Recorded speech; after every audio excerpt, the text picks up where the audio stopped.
आइए सीटेट के एग्ज़ाम में काफ़ी इंपॉर्टेंट टॉपिक का डिस्कशन करते हैं, जो कि है वृद्धि बनाम विकास। यानी सीटेट की परीक्षा के लिए संपूर्ण गाइड है।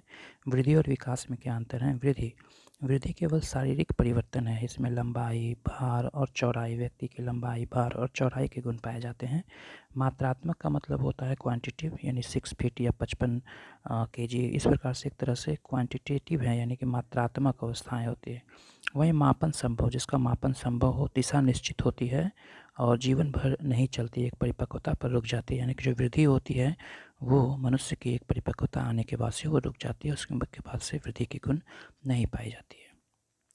वहीं डेवलपमेंट एक मल्टी डायमेंशनल प्रोसेस होती है और इसमें एक संज्ञानात्मक होती है कॉग्निटिव, उसमें संवेगात्मक होती है, सामाजिक होती है और शारीरिक डेवलपमेंट होती है। और ये एक तरह से बहुआयामी चलने वाली प्रक्रिया होती है। मात्रात्मक एवं गुणात्मक दोनों, एक तरह से मात्रात्मक भी हैं और गुणात्मक भी हैं।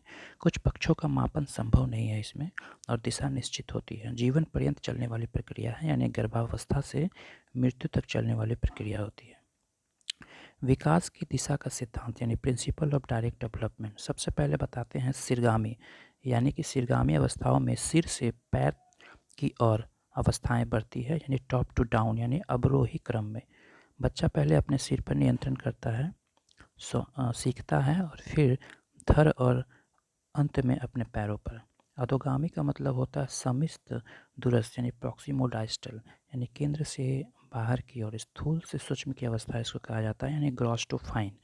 बच्चा लिखने की प्रक्रिया यानी सूक्ष्म क्रिया से पहले बोतल या गेंद पकड़ना स्थूल क्रिया तक सीखता है। विकास के अन्य महत्वपूर्ण सिद्धांत है निरंतरता का सिद्धांत, यानी प्रिंसिपल ऑफ कॉन्टिन्यूटी, यानी कभी ना रुकने वाली प्रक्रिया होती है ये।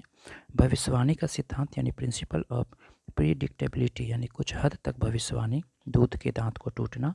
अंतर संबंध का सिद्धांत, यानी प्रिंसिपल ऑफ इंटर रिलेशंस, यानी सभी पक्ष आपरा से जुड़े हुए हैं, शारीरिक हो, मानसिक हो या संवेगात्मक हो। तो ये इंपॉर्टेंट थी विकास की प्रमुख अवस्था के बारे में, जिसमें कि हम लोग वृद्धि और डेवलपमेंट के बारे में चीज़ों को जाने हैं। तो वीडियो में इससे अगर 1-2 प्रश्न आएंगे तो आप ज़रूर इसे बना पाएंगे।